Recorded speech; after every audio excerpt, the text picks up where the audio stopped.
भाई इस वक्त हम हॉर्स चरंगी पे आ गए। सबसे बड़ी बात मैं आपको बताऊं, रमज़ान में हमारी जो रूटीन आउट होती है उसमें जो लोग वॉक कर रहे होते हैं वो वॉक नहीं करते।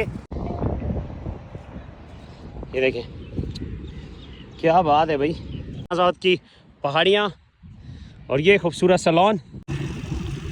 भाई इस वक्त हम वापस अपने घर की तरफ जा रहे हैं। शहरी की दुनिया, और भाई शहरी की दुनिया में एक नए व्लॉग में आपको खुशामदीद कहते हैं।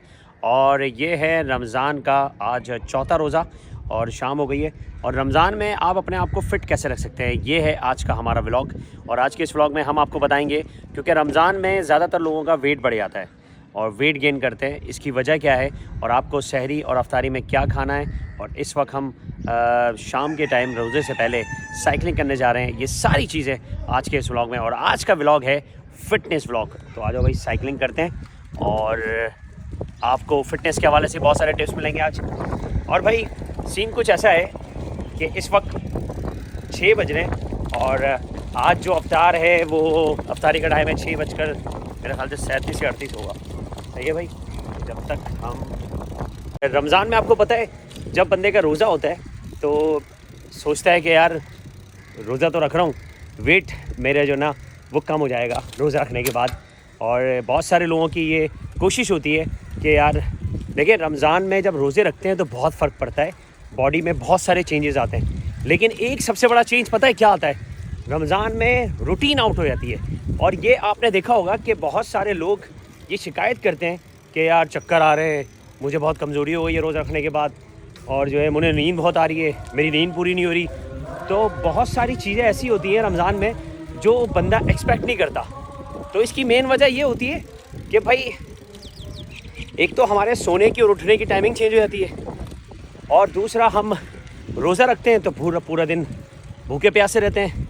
और नंबर 3 ये है कि हम ज़रूरत से ज़्यादा खाते हैं, आम दिनों से ज़्यादा रमज़ान में खाया जाता है, ये मैं आपको बताऊं। और यही वजह है कि हम फिट नहीं होते बल्कि अनफिट हो जाते हैं।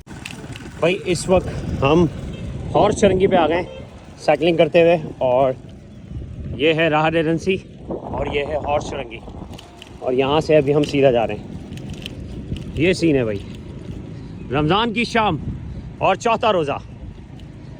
अच्छा जी, इस वक्त मैं ग्लोब चरंगी पे आ गया हूँ और ग्लोब चरंगी से हम जा रहे हैं स्टेडियम की तरफ।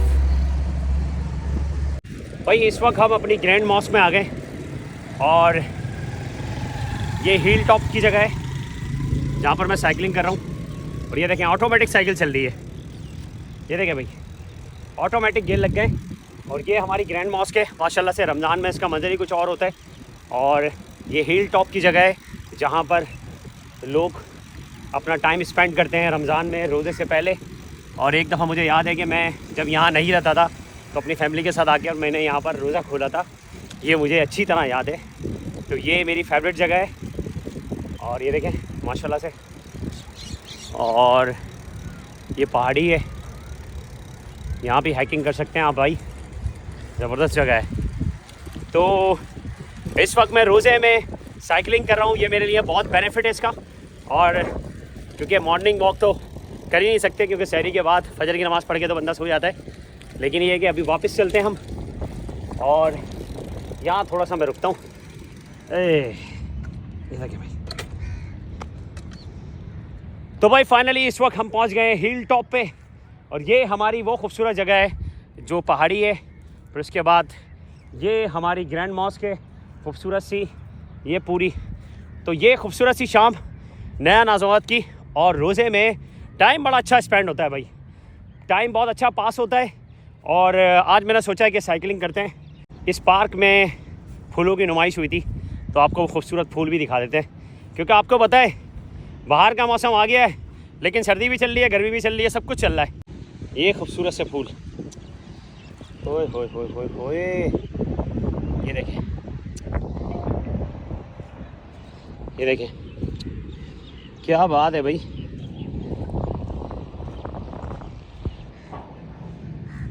यहाँ पर भी हैं, ये भी हैं, ये देखें, ओहो सही है। वो भी हैं, वहाँ पर भी हैं सारे। ये फूलों की नुमाइश यहाँ पर हुई थी और ये नया नाज़ावत की पहाड़ियाँ। तो भाई इस वक्त हम अपने घर से चले थे साइकिल पे और साइकिल पे मैं स्टेडियम पहुँच गया हूँ और इस वक्त मेरी साइकिलिंग जारी और सारी है। अभी यहाँ पर आया हूँ, फिर उसके बाद वापस जाऊँगा। अच्छा, मॉर्निंग वॉक क्योंकि आपको पता है रमज़ानों में होती नहीं है, इवनिंग वॉक भी नहीं होती क्योंकि रमज़ान में रूटीन चेंज होती है। अच्छा, मैं आपको एक बात बहुत इंपॉर्टेंट बताने वाला हूँ, वो ये कि भाई लोग समझते हैं कि अगर हम रोज़ा रख रहे हैं तो हमारा वेट कम हो जाएगा। ये बिल्कुल सही है, रोज़ा रखने से आपकी बॉडी में बहुत चेंजेस आती हैं, ये बात बिल्कुल सही है। अल्लाह ताला ने कुदरती तौर पे जो लोग रोज़ा रखते हैं उनकी बॉडी में चेंजेस आती हैं। लेकिन एक बात परफेक्ट है कि रमज़ान में हमारा जो वेट है वो गेन हो जाता है। इसकी मेन वजह यह है कि हम में से बहुत सारे लोग ऐसे हैं जो रोज़ा रख रहे हैं, अल्लाह का शुक्र है, लेकिन सहरी में इतना खा लेते हैं, इतना अफ्तारी में खा लेते हैं, फिर उसके बाद रात का खाना, फिर उसके बाद जो है सुबह दोबारा सहरी। तो आप यकीन माने एक महीने में हम इतना खाते हैं जो पूरे साल नहीं खाते। और यही वजह है कि हमारा वेट जो है ना वो बढ़ जाता है, गेन कर लेते हैं वेट। और बहुत सारे लोगों को शिकायत होती है कि यार मैं तो रोज़े भी रख रहा था, मेरा वेट ही कम नहीं हुआ, ये तो और बढ़ गया। तो भाई इसकी मेन वजह ये है कि आपको डाइट प्लान बनाना पड़ेगा। रमज़ान में आपको सहरी में क्या खाना है ये मैं आज के व्लॉग में आपको बताता हूँ, क्योंकि मेरा आज का व्लॉग फिटनेस व्लॉग है और रमज़ान का डाइट प्लान है, मैं आपको बता रहा हूँ। सबसे पहली बात, रमज़ान में आपको सहरी में आपको ये पराठे वराठे नहीं खाने। अगर आप चाहते हो, जो मेरा डाइट प्लान है सहरी का और अफ्तारी का, ये आप इसको आप फॉलो कर लें तो आपका वेट कम हो जाएगा। नंबर 1, सहरी में आपको अंडे लेने और वो अंडे जो है वो विटामिन प्रोटीन होता है उसके अंदर। आपको बॉयल अंडे लेने, बॉयल अंडे की अगर आप चाहते हैं जर्दी निकालना, क्योंकि आजकल ठंडा मौसम है, सहरी ठंडी है, तो आप अगर चाहें तो उसकी जर्दी भी खा सकते हैं। 2-3 अंडे लेने हैं आपको, वो वाइट सफ़ेदी खाएं या एक अंडे की जर्दी खा लें, वो बेहतर है, सही है। उसके बाद आपको जौ का दलिया वो लेना है, दूध में आप उसको वो पकाएं और उसके बाद जौ का दलिया खाएं। उसके अंदर अगर आप कुछ मिलाना चाहते हैं वो मिला लें, बादाम पिस्ते अगर मिलाने हैं उसके अंदर तो वो आप खा लें उसके साथ, सही है। उसके बाद अगर आप अंडा बॉयल नहीं खाना चाहते तो आप एक काम करें, अंडे का 2-3 अंडों का ऑमलेट बना लें, सही है। ऑमलेट बनाएं, हल्के ऑयल में उसका ऑमलेट बनाएं और उसके अंदर जो सब्जियां हैं, गाजर, शिमला मिर्च और ये 2-3 चीज़ें हैं, सब्जियां मिलाकर उसका ऑमलेट बनाएं। और ऑमलेट जब बन जाएगा तो वो एक बल्क क्वांटिटी में आ जाएगा, बल्क क्वांटिटी में, तो फिर उसको आप खा लें। उसके बाद दलिया खाएं, सही है। और उसके बाद मैं आपको बताऊं आपको क्या लेना है। आप सोच रहे होंगे कि यार चाय भी पीनी है मुझे, तो भाई ज़रूर चाय पिएं। आप चाय की जगह पे आप कॉफ़ी का इस्तेमाल करें। ब्लैक कॉफ़ी जो है वो आपको बहुत अच्छी फिटनेस के लिए रहेगी, आप ब्लैक कॉफ़ी इस्तेमाल करें।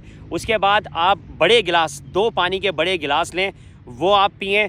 और अगर आप ज़्यादा आपको और भूख लग रही है तो आप सैलेड का एक पूरा सैलेड, गाजर, शिमला मिर्च और खीरा जो है वो इस्तेमाल करें, आप 1 प्लेट वो खा लें। तो ये है आपकी सहरी।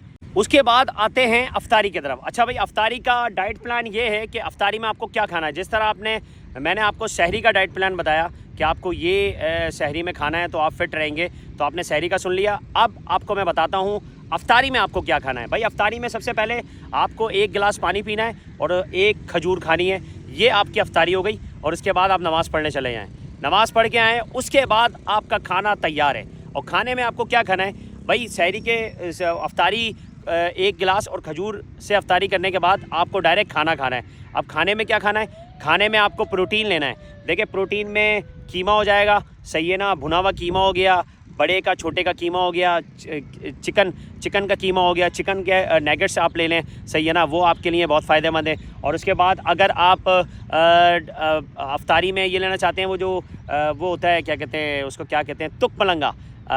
तुक मलंगा जो है वो आप पानी में भिगोएं और उसको अगर आप अफ्तारी में यूज़ करेंगे तो वो एक अच्छा जो है ना प्रोटीन, आपको सारी चीज़ें मिलेंगी उससे भी आप जो है काफ़ी अच्छी वो ले सकते हैं, सही है भाई। आपका वो हो गया। फिर उसके बाद 1 प्लेट आपको सैलड लेनी है, सलाद लेनी है, सलाद आपको अफ्तारी में भी लेनी है। और उसके बाद अगर आपको बहुत प्यास लग रही है तो आप लीमू का जूस आप बना लें बग़ैर चीनी के, वो आप 1 गिलास ले सकते हैं। तो ये, और इसमें अगर और भी चीज़ें आपको करनी है तो आप सुबह जो आपने ऑमलेट खाया था सब्जियां मिला के, तो आप शाम में भी ऑमलेट खा सकते हैं। लेकिन अगर आपको ज़्यादा वो हो रही है कि भाई रोटी नहीं खाई है मैंने रात में, तो भाई आपको सुबह सहरी भी करनी है।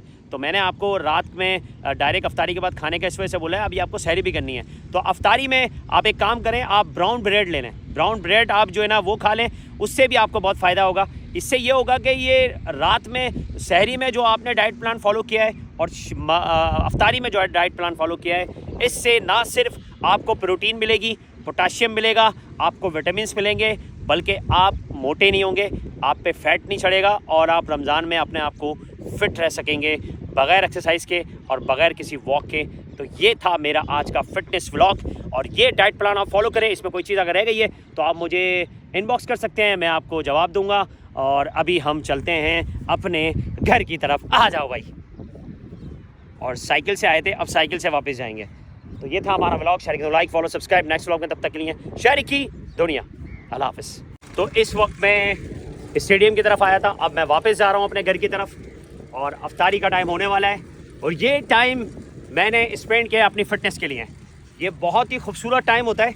इसमें अगर आप, क्योंकि भूखे प्यासे होते हैं और पेट भी खाली होता है, अगर आप कोई एक्सरसाइज करें या वॉक करें या साइकिलिंग करें तो आपके लिए बहुत फ़ायदेमंद है। तो अभी वापस चलते हैं। सही है भाई। इस वक्त हम वापस अपने घर की तरफ जा रहे हैं और साइकिल को हमने ऑटो पे लगा दिया। ये देखें, ऑटोमेटिक साइकिल चल रही है।